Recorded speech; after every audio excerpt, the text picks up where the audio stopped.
Okay, welcome to another video lesson. ഇന്ന് നമ്മൾ discuss ചെയ്യാൻ പോകുന്നത് company and characteristics of companies of features of company something like that. Company എന്താണെന്നും കമ്പനിയുടെ ക്യാരക്ടറിസ്റ്റിക്സും എപ്പോഴും ചോദ്യം വരാറുള്ള ഒരു ഭാഗമാണ്. കഴിഞ്ഞ എക്സാമിന് പോലും എന്ത് ചെയ്തിട്ടുണ്ട്, എസ്സേ ചോദിച്ചൊരു ഭാഗമാണ് കമ്പനി ആൻഡ് ഇറ്റ്സ് ക്യാരക്ടറിസ്റ്റിക്സ് എന്ന് പറയുന്നത്. Company meaning company derived from a Latin word com and panis. രണ്ട് കമ്പനിയെ രണ്ടെണ്ണമായി കോം ആൻഡ് ഫെനിസ് എന്നുള്ള രീതിയിലേക്ക് മാറ്റി. That means together with bread. That അങ്ങനെയാണ് അതിന്റെ മീനിങ് എന്ന് പറയുന്നത്. ലാറ്റിൻ വേർഡ് ആണ് കമ്പനീസ് എന്ന് പറയുന്നത്. കമ്പനി എന്ന് പറയുന്ന വേർഡ് വന്നിരിക്കുന്നത് ലാറ്റിൻ വേർഡിൽ നിന്നാണ്. The company this an association of a person who took their meals together. That means എല്ലാവരും കൂടി ഒരുമിച്ച് ചേരുന്ന ഒരു സ്ഥലത്തെ എന്ന് നമുക്ക് എന്ത് ചെയ്യാൻ പറ്റും, അസോസിയേഷൻ ഓഫ് പേഴ്സണെ നമുക്ക് എന്ത് വിളിക്കാൻ പറ്റും, കമ്പനി എന്ന് വിളിക്കാൻ പറ്റും. A company is an incorporated association which is an artificial person created by law having an independent legal entity and capital divisible into transferable shares carrying limited liability having a common seal and perpetual succession. ഇതാണ് അതിന്റെ meaning എന്ന് പറയുന്നത്. Incorporated association ആണ്. അതേപോലെ ഒരു നിയമപരമായിട്ട് നിലവിൽ വന്നിരിക്കുന്ന സ്ഥാപനമാണ് എന്ന് പറയുന്നത് കമ്പനി എന്ന് പറയുന്നത്. ഇൻഡിപെൻഡന്റ് ലീഗൽ എൻറ്റിറ്റി ഉണ്ട്. അതേപോലെ ഷെയർസ് ആണ്, limited by liability something like that. Then company and കമ്പനിയുടെ ഡെഫിനിഷൻ ആണ് പറയുന്നത്. Company means a company incorporated under this act or under any previous company's law. That means simple ആയിട്ട് പറഞ്ഞിട്ടുണ്ടെങ്കിൽ 2013 പ്രകാരമോ അല്ലെങ്കിൽ നിലവിലുണ്ടായിരുന്ന 1956 പ്രകാരമോ അതല്ലെങ്കിൽ അതിന് മുമ്പ് ഉണ്ടായിരുന്ന ഈസ്റ്റ് ഇന്ത്യ കമ്പനിയുമായി ബന്ധപ്പെട്ട നിയമപ്രകാരം നിലവിൽ വന്നിരിക്കുന്ന കമ്പനിയോ ആവാം. അഥവാ ഏതെങ്കിലും ഒരു ആക്ടിൽ രജിസ്റ്റർ ചെയ്ത്, മെയിൻ ആയിട്ട് പറഞ്ഞിട്ടുണ്ടെങ്കിൽ companies act 2013 companies act 1956 register ചെയ്ത ഒരു ഇൻകോർപ്പറേറ്റ് ചെയ്തിരിക്കുന്ന എല്ലാത്തിനെയും നമുക്ക് എന്ത് ചെയ്യാൻ പറ്റും, കമ്പനീസ് എന്ന് വിളിക്കാൻ പറ്റും. And W.H. ഹണി ഡിഫൈൻ ചെയ്യുന്നുണ്ട്. A company is an incorporated association which has an artificial person created by law having separate entity, the perpetual succession and common seal എന്ന് പറയുന്നത്. Then another definition, a company is an association of persons united for common object. ഒരു common ഒബ്ജക്റ്റിന് വേണ്ടിയിട്ടാണ് നമ്മൾ എന്ത് ചെയ്യുന്നത്, അവിടെ ഒത്തുചേരുന്നതെങ്കിൽ അതിനെ വിളിക്കുന്ന പേരാണ് കമ്പനി എന്ന് വിളിക്കാൻ പറ്റുമെന്നാണ് പറയുന്നത്. Then we are moving that the characteristics or features of the company. ഒരു കമ്പനിയുടെ ഫീച്ചേഴ്സ് എന്താണ്, കമ്പനീസ് ക്യാരക്ടറിസ്റ്റിക്സ് എന്താണെന്നുള്ളതാണ്. ഫസ്റ്റ് വൺ വോളണ്ടറി അസോസിയേഷൻ ആണ് എന്ന് പറയുന്നത് കമ്പനി എന്ന് പറയുന്നത്. Company is a voluntary association of persons, that is it can be neither compel a person to become a member or not giving up his membership, and a personal choice of people to their desire to get profit or some other object of their own inspires them to become member of the company. Then another one that is called a separate legal entity.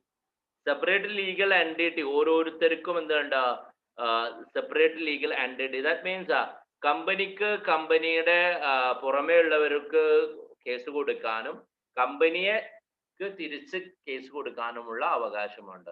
അങ്ങനെ വെച്ചാൽ എന്താ, the creditors of the company can recover their money only from the company and the property of the company.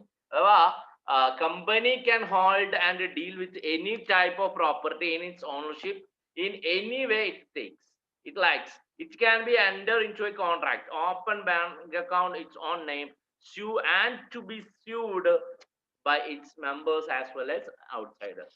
കമ്പനിക്ക് കുറച്ച് ആൾക്കാർ പൈസ തരാനുണ്ടെങ്കിൽ നമുക്ക് കമ്പനിക്ക് അങ്ങോട്ട് കേസ് കൊടുക്കാം.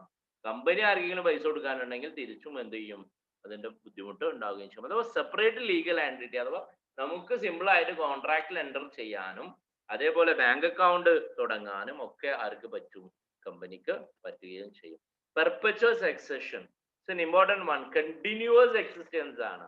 കണ്ടിന്യൂസ് എക്സിസ്റ്റൻസ് ദാറ്റ് മീൻസ് എന്നാണോ വൈൻഡിങ് അപ്പ് ചെയ്യാൻ പോകുന്നത് അതുവരെ കമ്പനിയിൽ ഒരാൾ മരിച്ചു എന്നതുകൊണ്ടോ ഒരു ഷെയർ ഹോൾഡർ അഥവാ this existence is not affected in the way of by the death or insolvency of any shareholder.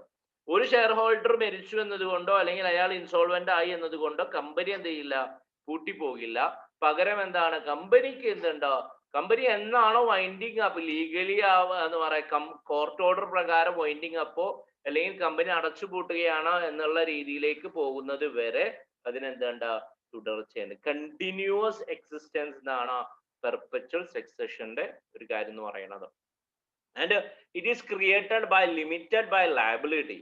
The liability of members of the company is limited. In the case of limited by shares, and the liabilities of a members is limited to extend a nominal value of the shares held by them. അഥവാ മൂന്ന് കാര്യങ്ങളാണുള്ളത്. Limited liability limited by shares, liability limited by guarantee and unlimited liability എന്ന് പറയുന്നതാണ്. മൂന്ന് തരത്തിലാണ് company എന്ത് ചെയ്യുന്നത്, limited ലയബിലിറ്റിയിൽ ഉള്ളത്. അഥവാ കമ്പനിയിൽ നിന്ന് നമ്മൾ ഷെയർ വാങ്ങിച്ചു കഴിഞ്ഞാൽ, 10 രൂപയുടെ ഷെയർ വാങ്ങിച്ചു കഴിഞ്ഞാൽ നമുക്ക് അവരുടെ ബാധ്യത എന്ന് പറയുന്നത് ഏത് മാത്രമേ ഉള്ളൂ, ആ 10 രൂപയുടെ ഷെയർ എന്ന് പറയുന്ന ബാധ്യതയാണ് നമ്മൾ. Nominal value of shares held by them, അത്രേ നമുക്ക് എന്തുള്ളൂ, അവരുമായിട്ടുള്ള ബാധ്യതയുള്ളൂ. That is called limited liability എന്ന് പറയുന്നത്. Then transferability of shares, that means we can transfer our shares freely to any other person.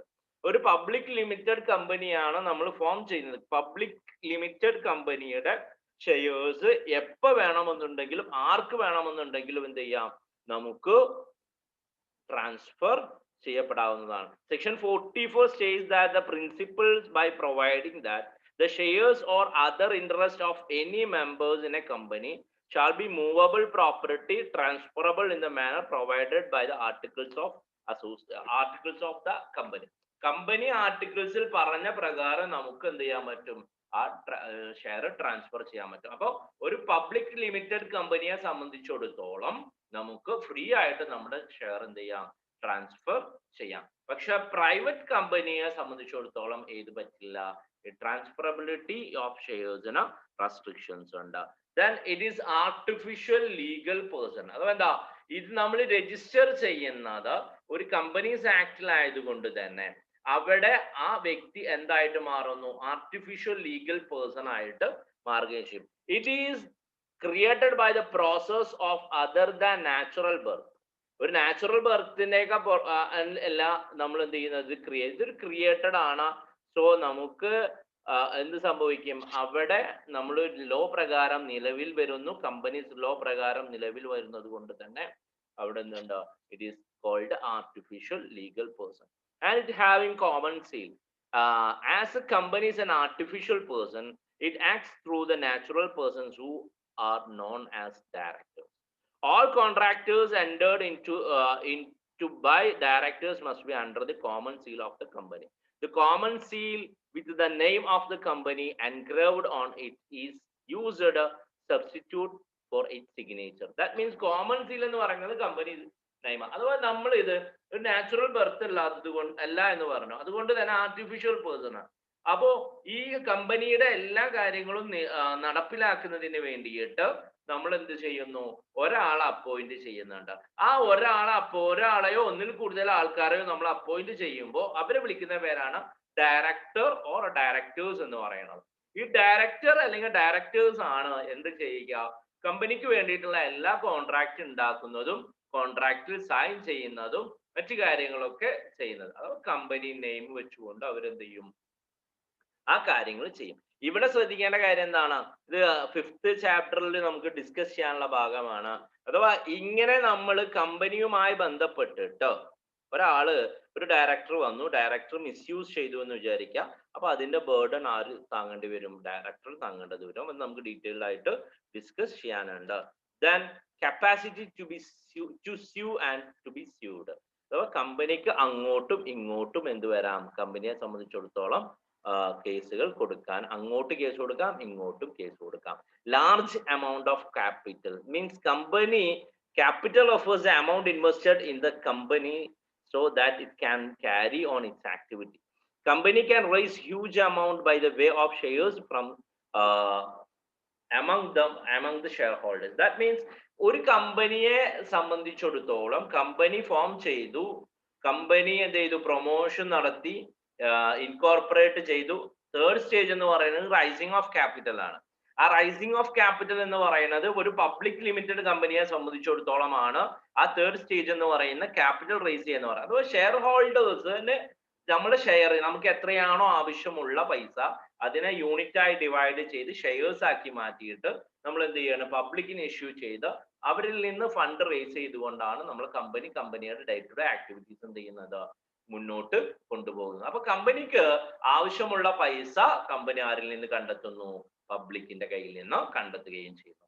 Then winding up എന്ന് പറയുന്നത് end of the company അടച്ചു പൂട്ടുന്ന ആ സ്റ്റേജ് ആണ് എന്ന് പറയുന്നത് വൈൻഡിങ് അപ്പ് എന്ന് പറയുന്നത്. അപ്പോൾ അതും ഏതിന്റെ ഫീച്ചേഴ്സ് തന്നെയാണ്, കമ്പനിയുടെ ഫീച്ചേഴ്സ് തന്നെയാണ്. അത് കമ്പനി ഇനി എന്ത് ചെയ്യാൻ പറ്റില്ല, മുന്നോട്ട് പോകാൻ പറ്റില്ല, കടം ഒരുപാടായിട്ട് എന്ത് ചെയ്തിട്ടുണ്ട്, മുകളിലേക്ക് വന്നിട്ടുണ്ട്. അത്തരം ഒരു മേഖലയാണ് ഇതെന്ന് പറയുന്നത്, വൈൻഡിങ് അപ്പ് എന്ന് പറയുന്നത്. So these are the important characteristics of A കമ്പനിയുടെ ക്യാരക്ടറിസ്റ്റിക്സ് ആണ് ഈ പറഞ്ഞത്. മനസ്സിലായിട്ടുണ്ടാവുമെന്ന് വിശ്വസിക്കുന്നു. എല്ലാവർക്കും നല്ലത് വരുത്തുക.